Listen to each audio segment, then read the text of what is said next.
Good day, everyone, and thanks for joining us for our webinar, Data Acceleration and Business Continuity with McObject's eXtremeDB Cache.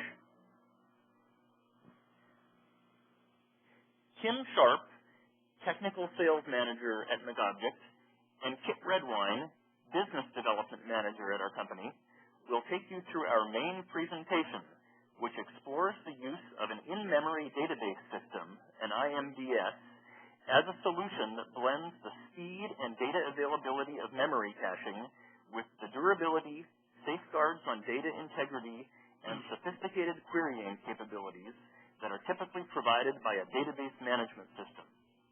After that, we'll have time for questions based on the presentation. You'll be able to submit questions using the Q&A window on the lower right corner of your screen. And now, to get the ball rolling, I'd like to introduce Kit Redwine. Thanks, Ted. Today we're going to introduce a solution to a problem that afflicts many fast-growing web services, enterprise, and other data-intensive systems. That problem consists of quickly making available the information that is needed by users to satisfy them, whether that satisfaction means closing a sale, retrieving the number of cell phone minutes they have available, or selecting a batch of potential friends for them on a social networking site. So, in the spirit of one of our themes for today, which is performance, we prepared a presentation that will last approximately 30 minutes, not including the Q&A at the end. And our agenda will be as follows: a brief introduction of McObject, why success brings new problems. Then Tim is going to introduce eXtremeDB, our in-memory database management system. And instead of giving you a drawn-out feature list, Tim will detail the cases of two customers in completely different markets who are using the eXtremeDB data acceleration and business continuity solution today. After the summary, we'll open up to questions from the audience. McObject, headquartered near Seattle in Issaquah, Washington, was established in 2001 by founders Steve Graves and Andre Gorin, each having spent many years in the embedded and enterprise data management business. Their goal was to create an in-memory database from the ground up that was optimized for the demanding requirements and resource-constrained environments of modern real-time, embedded, and mission-critical systems. Because the company is focused on a core set of markets, McObject has grown steadily, is profitable, and has over 100 customers and over 17 million deployed runtimes.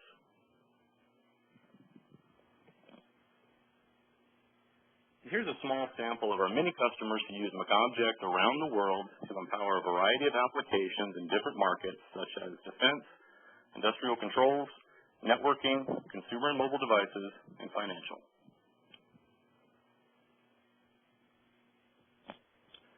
The challenge of success.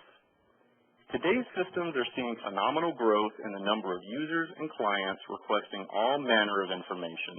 On the Internet, web services like social networking, software as a service, and financial trading involve the movement of massive amounts of data from servers to clients and back again. The same is also true for traditional enterprise data centers that contain customer records, billing tallies, and other line of business information. So, I submit then that this means business is good. And however, to paraphrase a wise philosopher, more money, more problems. As the network traffic increases, so too do bottlenecks when back-end disk-bound database management systems are unable to keep up with users' requests for stored data. Compounding this problem is that much of the data is time-sensitive, and even if it's not, the integrity and continued availability of the data is paramount. The results can be dire for the affected system, and continued success may be jeopardized.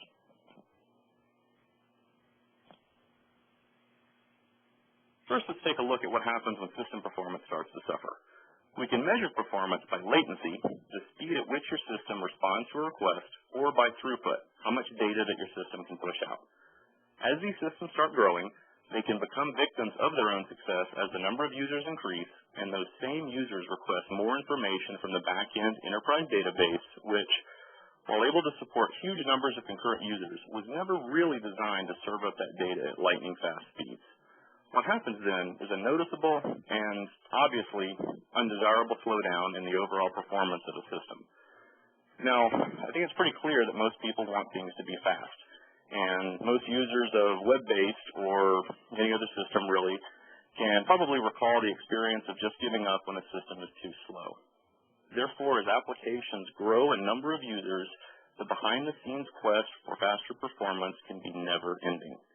However, even if satisfactory performance is achieved, that's really only one part of the puzzle. And that other piece is business continuity. When a system can't keep up, sales are lost, online communities fail to grow, and subscribers cancel their accounts. Without data availability, business continuity is broken.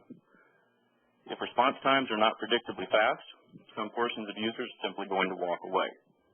If the integrity of the data isn't kept intact, the system's response to users will be wrong or even nonsensical garbage.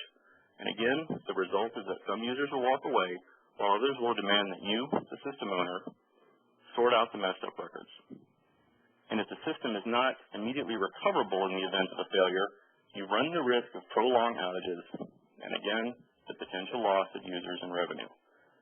The implementation of a business continuity framework ensures the continuity of one's business.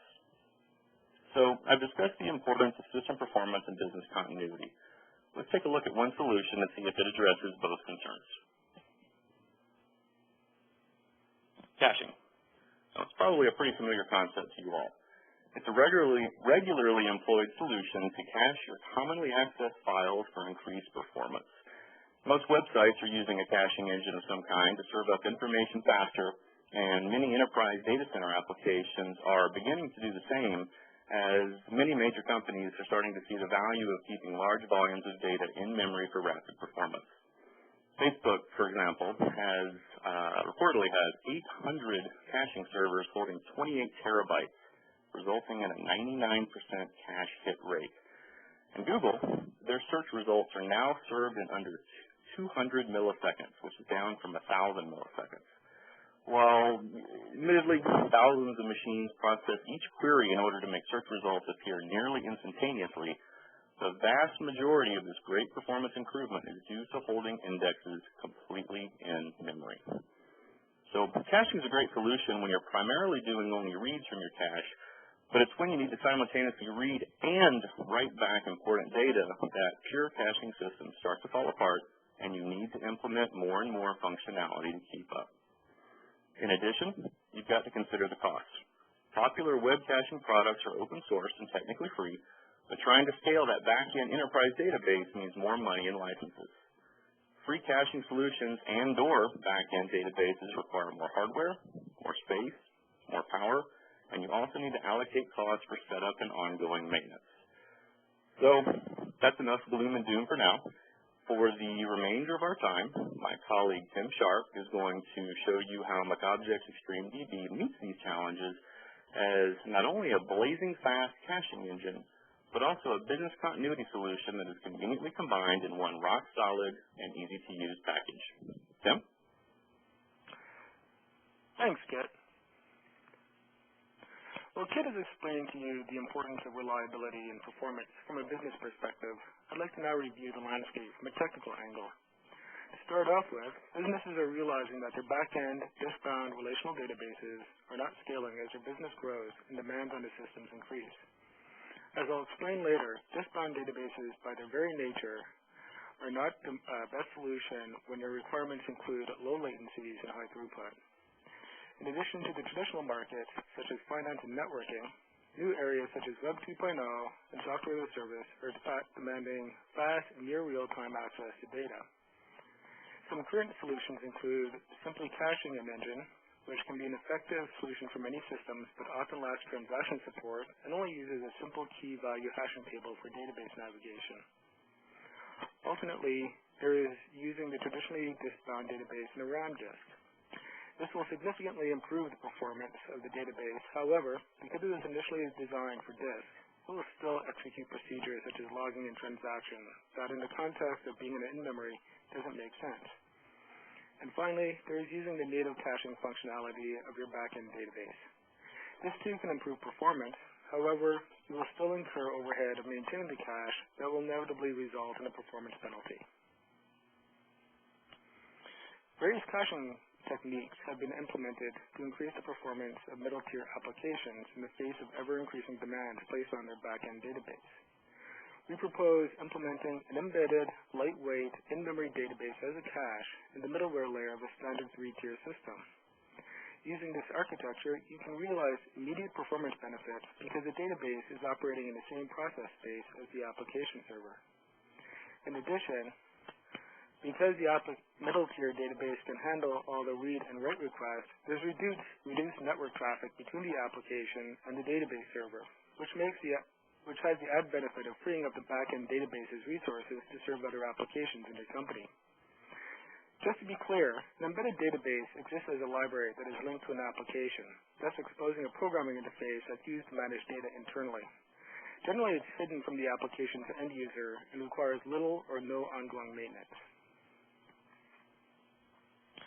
What can we expect an in-memory middle-tier database caching solution to look like? Well, first of all, it should provide the responsiveness and low latency of memory caching. After all, with latencies on the order of 10 nanoseconds for RAM compared to disk 13 milliseconds, we can be assured that there is nothing else faster than retrieving data from memory. Next, it should have the reliability of a proven database management system, including being ACID compliant to ensure data integrity and transaction logging for durability and recoverability. And for those that require 5 nines uptime, there needs to be high availability to support a fault-tolerant system. This ensures that the service you provide is always available and there is no break in business continuity.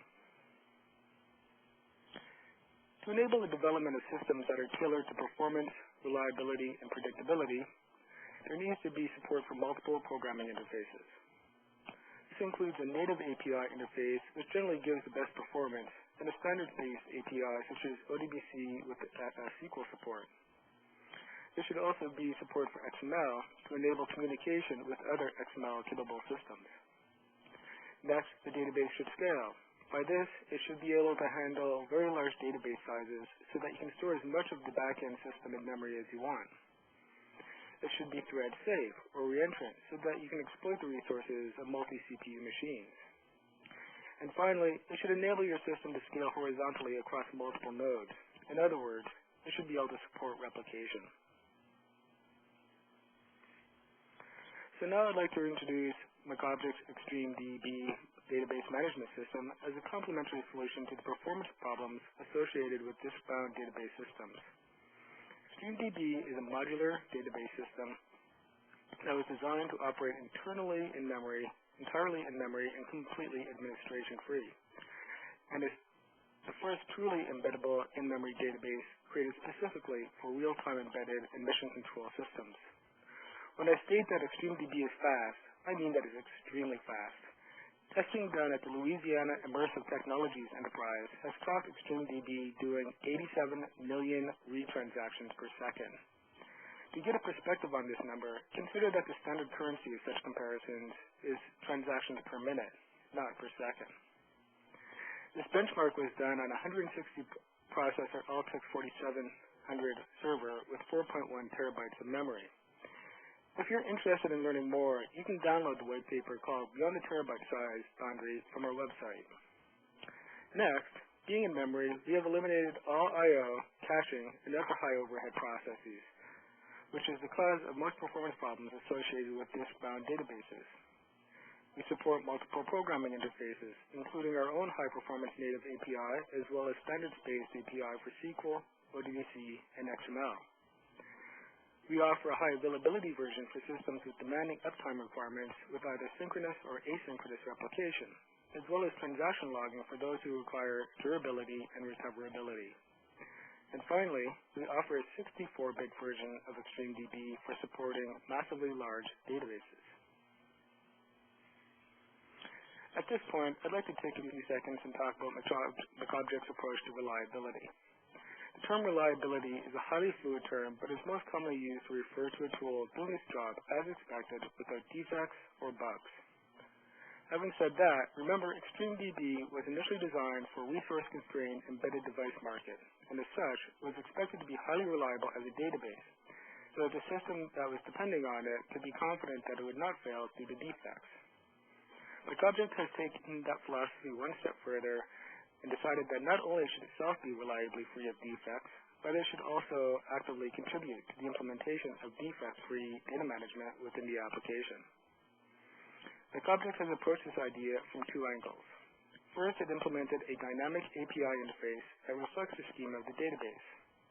For example, if your schema contains a class or record called animal and a field called dog, you can expect to use APIs with a signature like animal new to create a new dog record, animal delete to delete the dog record, animal dog get to retrieve the dog attribute, and animal dog put to update the dog attribute. By this way, the developer knows as he's writing code what kind of data he should be passing to the API, thus reducing errors in his code. This ease of use greatly accelerates the learning curve for the developer because the APIs are more intuitive and tied directly to the data they are handling. As an example, this user-friendliness was cited by Boeing as being critical to saving 18 man-months of development time. Next, by implementing API signatures that are coupled to the data types, the APIs are made type-safe. If the wrong type of data is passed to the database, the error will be detected at compilation time, and we all know that catching compilation errors are far less expensive than finding runtime errors when your product has already been deployed out in the field. Most database programming interface functions are based on void pointers, which enables them to be able to accept any kind of data structure. However, void pointers can be very dangerous to use. Void pointers don't check to see if you're passing the correct data, and is thus one of the biggest reasons for database corruption. In eXtremeDB, we have eliminated all use of void pointers. And to this day, we have yet to experience a corrupted eXtremeDB database out in the field. And finally, we offer two versions of eXtremeDB, a release version and a debug version.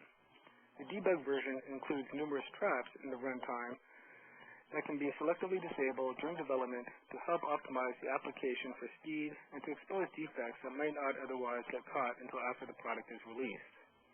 After the product has passed all verification tests, developers can generate the optimized version of eXtremeDB, removing the traps and internal checks. So why is an in-memory database faster than a disk-based database? Let's realize that disk access is one of the few mechanical components of a computer system and suffers from the slowness of its mechanical parts. Its throughput is 100 megabytes per second compared to 5 gigabytes per second for RAM. And you can also expect to experience latencies on the order of 13 milliseconds for disk versus 10 nanoseconds for RAM. The difference in performance is several orders of magnitude. There is no comparison. Disk-based database systems recognize these limitations, and so will do whatever is necessary to reduce I/O, trading off memory consumption and CPU cycles in order to accomplish this. This includes using extra memory for cache and CPU cycles to maintain the cache. With a disk-bound database, data is transferred and copied extensively. As you can see from the diagram to the right, multiple copies of the data are created when an application makes a request against a database system. In fact, a simple update can involve 4 different copies and 6 transfers to move the data from the file system to the application and back again. And this simplified scenario doesn't account for the additional copies and transfers that are required for transaction logging. And finally, the disk-based database must spend CPU cycles managing the cache, which is not trivial considering that it must track 30 pages, updates, and access. In contrast, with an in-memory database system, there are at most only 2 copies made that travel between the application and the database via the database manager, and there are no CPU cycles wasted on maintaining a cache. The in-memory database is the cache. Disk-based databases are here to stay, but to achieve maximum performance, they really should be paired with an in-memory database. So now that we've covered who we are and why we're so fast, I'd like to tell you about 2 of our customers and how we help them achieve better performance and higher reliability. Though these companies came from entirely different markets, the problems they were experiencing were quite similar. For the rest of the presentation, I'm going to review each case study and talk about their requirements and how eXtremeDB they were able to resolve them. Our Web 2.0 customer is a social networking website, and though they have been seeing strong growth in the past few years, their website was starting to buckle under the weight of their popularity. After some testing, they discovered that the problem was a back-end bottleneck between the application and data layer. In other words, their disk-based relational database cluster wasn't providing either the required latency or throughput as demanded by their customer base. Their current solution was memcached, which is a great product if the overwhelming majority of the operations against it are read requests. However, if a significant portion of the requests are writes, as was the case here, memcached performance can suffer. In addition, they were finding that they were having to occasionally flush the cache, and in which case the cache had to be built. This is done only by subsequent users requesting data, and in their case, this was taking hours. The customers were upset because they didn't appreciate having to piggyback off someone else's patience to get performance. And finally, they needed transaction support to enforce data integrity in the application layer, something that memcached was not able to provide. So let's take a look at the customer system and see what options they initially considered in solving their problem. The system was a standard 3-tier architecture which consisted of a cluster of enterprise database servers in the data layer and web servers integrated with memcached in the application layer. As I said, because many of the operations against the website were write requests, the cache was being bypassed and the operations were being done directly against the back-end database. In this situation, the performance of these operations were only as fast or slow as a disk-based database. At first, they considered adding more web servers to their system, so they realized that this didn't resolve the issue of the bottleneck. If you're only getting a fixed amount of throughput from your database, executing more queries against it isn't going to make it faster. Then they considered adding additional database server machines, but realized at the rate they were growing, they're going to need to buy more machines in 6 months. And in 6 months' time, they're going to need to buy even more machines. They figured at this rate of expansion, if they didn't buckle under the weight of their popularity, they'd probably buckle under the complexity of their system and the cost of maintaining all the necessary hardware. Instead of throwing more hardware at the problem, which they knew was only a temporary and expensive fix, they researched a wide variety of options, but ultimately chose to replace their current caching product with the eXtremeDB database. With eXtremeDB, they'd be able to maintain data integrity through the supported transactions, have durability from transaction support, and enjoy assured business continuity with eXtremeDB's high availability framework. And they can have all this functionality along with the extreme performance that you'd expect from an in-memory database. Let's look at how they implemented eXtremeDB. By embedding eXtremeDB in their web servers as a middle-tier database, they were able to remove much of the latency associated with their disk-based database. In addition, by replicating the eXtremeDB across multiple nodes, they were able to distribute their query load, thus further lowering the latency and consequently improving throughput. Because they held most of their database in memory, they were able to achieve a near 90% hit rate against eXtremeDB, thus greatly reducing the network traffic between the application and the data layer. With this architecture, they implemented a simple LRU, or least recently used algorithm, to determine where to fetch a record. Essentially, the web server requests a record from the eXtremeDB, and if it's there, it's returned immediately to the application. If the record doesn't reside in eXtremeDB, it's first fetched from the backend enterprise database and returned to the application. Then the requested record is placed in the eXtremeDB database, and the size of the cache is checked to see if it's exceeding predefined limits. If it is, the least recently used record is discarded, and the cache is sized again to see if it's exceeding. This continues until the footprint of the database is sufficiently reduced. Because their legal department advised them that there could be instances in which RAM would be considered discoverable by the court system, they wanted to keep a copy of all transactions against eXtremeDB. Transaction logging stores the contents of each transaction internally in a transaction buffer, which is eventually flushed to a transaction log file on the hard drive.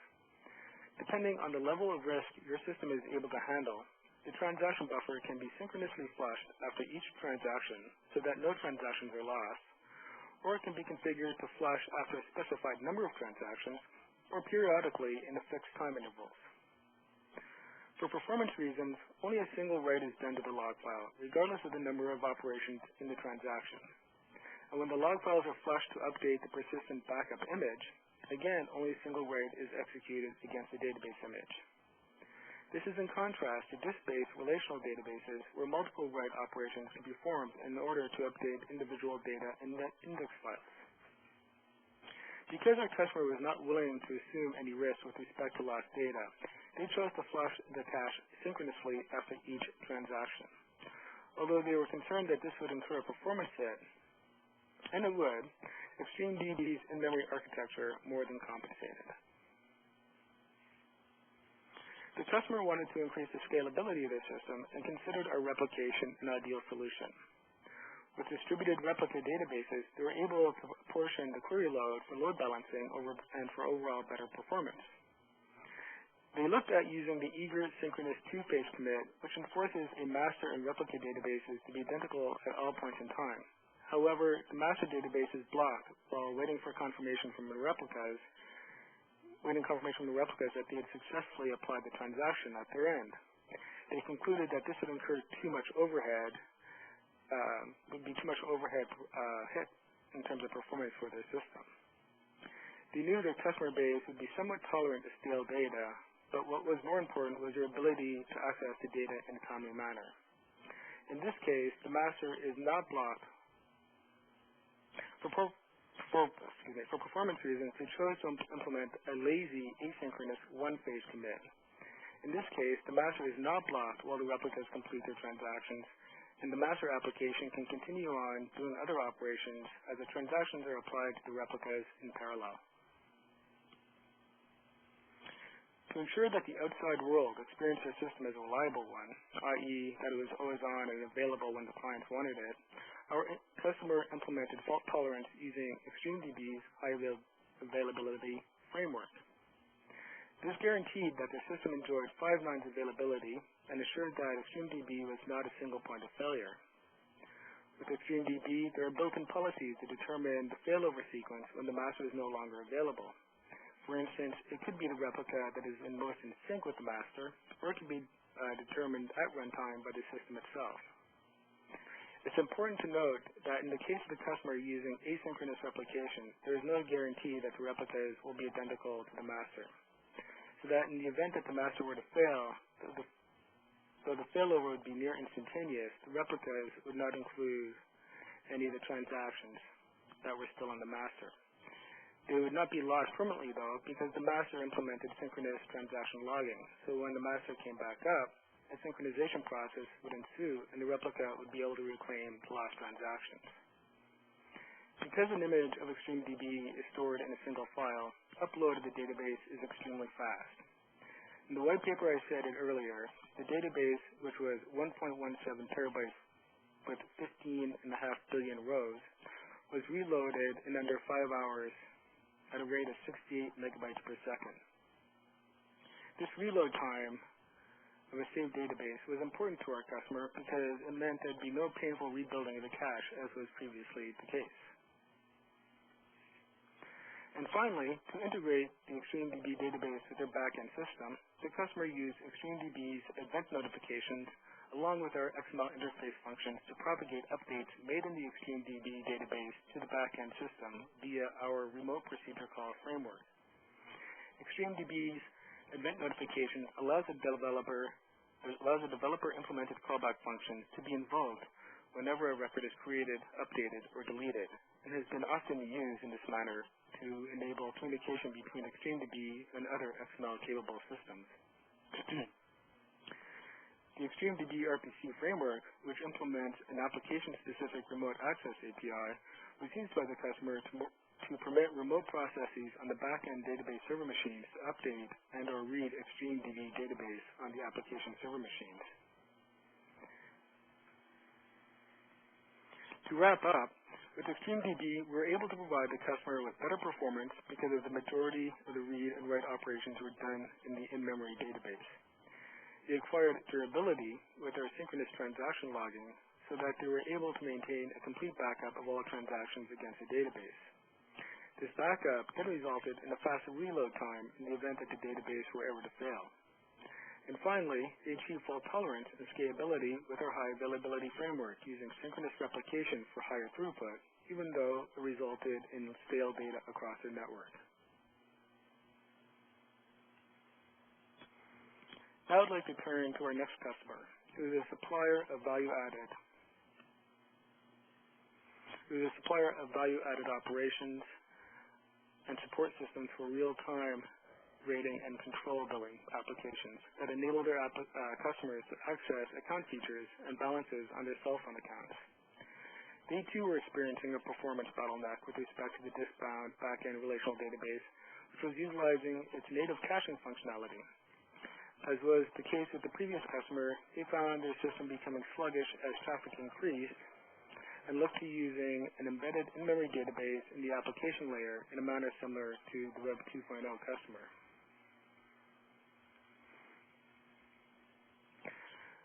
Though our data services customer ended up having similar architecture, they had very different requirements when it came to data consistency and transaction logging. For them, data consistency across the replicas was as important as performance, and they found they had no tolerance for stale data. As expected, they wanted replication to increase the scalability of the system, as well as to provide fault tolerance. From their perspective, they didn't want the front-end database system to be a single point of failure and required automatic failover in the event of system failure. And finally, they wanted to be able to back up all the information stored in their in-memory database to persistent media.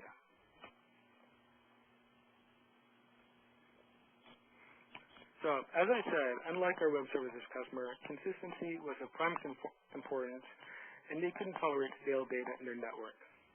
In other words, the master and the replica databases all had to be identical so that a query against any of them would return the same result set. After all, customers wouldn't be happy if their cell phone card balance was varied depending on which database server they actually connected to at any one point in time. For this reason, data consistency took precedence over any performance gains that could be had otherwise. The time-cognizant two-phase commit provided for data consistency in a straightforward manner. It ensured that the master and replica databases were identical at all points in time, that no transactions were ever lost, and that the transaction was committed in a timely manner. In the event that a replica failed to respond to the master database, the master would remove the replica from further processing until it tried to reconnect. Although this method ensured the highest level of data consistency between the master and the replicas, throughput still suffered because the master was blocked waiting for the replicas to confirm the transaction had been committed on their side. The time cognizance of the transaction provided predictability and ensured that the transaction was committed in a timely manner, and provided predictability for their system, which was required as a real-time system. An added benefit to using synchronous replication is that because replicas are completely in sync at all times, in the event of failover, the failover is pretty much instantaneous and there is no logs that need to be transferred. And finally, though the data services customer required persistence through transaction logging, they were able to tolerate losing the odd transaction. To this end, they chose to use asynchronous transaction logging, whereupon they flushed the cache at fixed time intervals, as opposed to synchronously after each transaction. This resulted in a significant increase in throughput with regards to the master database. They were willing to risk losing the odd transaction because they knew that with synchronous replication, they would always have access to a complete database in one of the replica databases. To wrap up, with eXtremeDB, we're able to provide the customer with much better performance and fault tolerance while providing data consistency across all the replica databases. This resulted in much better throughput and latency for their customers, while still ensuring the customers were able to access the latest information. And finally, they were able to have durability through our asynchronous replication. To summarize, Kit and I have discussed the need for speed and how critical it is that users be able to get information quickly.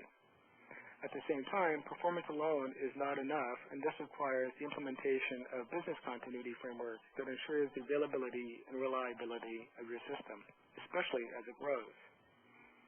McObject's eXtremeDB is a complete solution in use today that provides blazing performance that companies and customers are seeking while also enabling continuous operation and data consistency. Our goal is not to replace your enterprise database system. Our goal is to complement it. Well, thank you very much for attending our conference. And let me turn this over to our moderator, Ted. Thank you, Tim. And now we'd like to take some questions from the audience.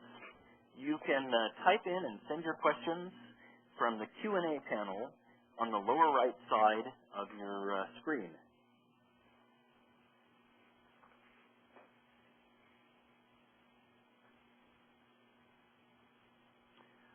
All right, one question that's come in is, in the case of the web services company you mentioned that uses asynchronous replication, what would happen to the transactions that have not been sent to the replica if the master were to fail? In that case, because the transactions are held in the memory buffer, if the master were to fail, those transactions would be lost. There would be no way to recover them. In the case of our customer, though, because they were using synchronous transaction logging, when the master database were to come back up, it would be able to recover all the lost transactions and then resync with the replica.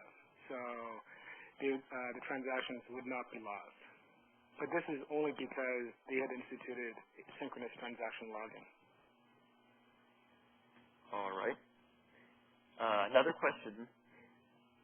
You stated that eXtremeDB was clocked at 87 million TPS, transactions per second.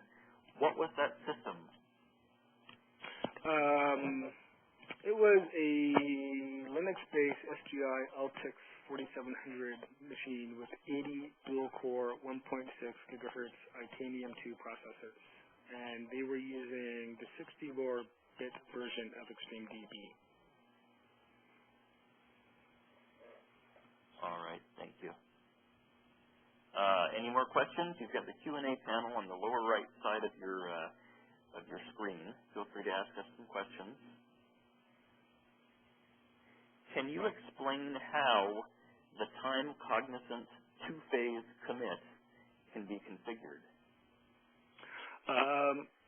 It can be configured, well, the way that the two-phase commit works is the master sends a message out to the replicas telling them that a transaction is coming their way.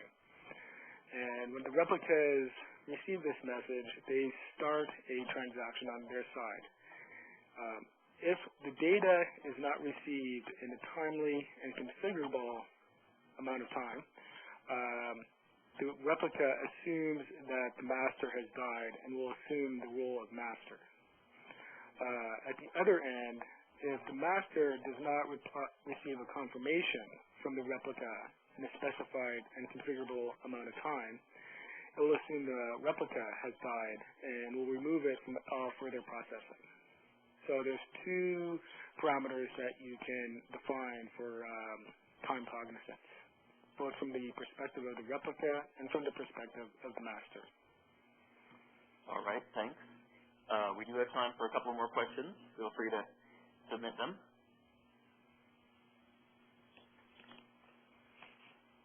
Okay, here's one question. You recommend using transaction logging, but doesn't that introduce I/O and latency? Isn't eliminating I/O the whole point of using an in-memory database? Well, transaction logging doesn't alter the all-in-memory aspect of eXtremeDB, and it's actually an optional functionality that you can use at your discretion. And because writing to the log file and the image file involves only a single write, it tends to be extremely fast, and it doesn't affect any performance. All right. Thank you. We can take a couple more questions now if you have them. Here's one that's come in. Will updates to eXtremeDB cache propagate automatically to the backend DB database? No. There is support for triggers in eXtremeDB for when a record is updated, created, or deleted. And these triggers can spawn off a thread, an independent thread, that with our XML interface can be used with SoapXML to propagate the change to a backend database. And this is actually a pretty popular solution with our customers, to use our XML interface in conjunction with our triggers. All right. Thank you. We do have another question here. I might ask the question asker to clarify just a bit. The question is, it is not mentioned how database from the back end is, do you mean how it's transferred to eXtremeDB or how it's gotten to eXtremeDB? Perhaps you're asking about... I believe he's probably asking about our remote procedure call framework. So with eXtremeDB, we have a remote procedure call framework that we support that allows processes on other machines to be able to update records within eXtremeDB. Right. The question asker has clarified. He wants to know how data is propagated from the back end to eXtremeDB. Right, and that is through the remote procedure call framework. So you can define remote calls to be invoked on remote machines to interact with eXtremeDB. I see. What is the primary difference between eXtremeDB solution and a standard cache? I'm not sure what you mean by a standard cache. What we're advocating, standard solutions have included something like memcached, which is just holds objects in memory that are accessible through a key value pair. Or a cache can be the native cache of an enterprise database. What we're proposing is using an in-memory database to store frequently used objects. So essentially to use an in-memory database as a cache. And with that, you get the added benefits of transactions and replication and high availability that are often not available in standard caching solutions. All righty, thank you. We can take some more questions if the audience has them. And another question has come in.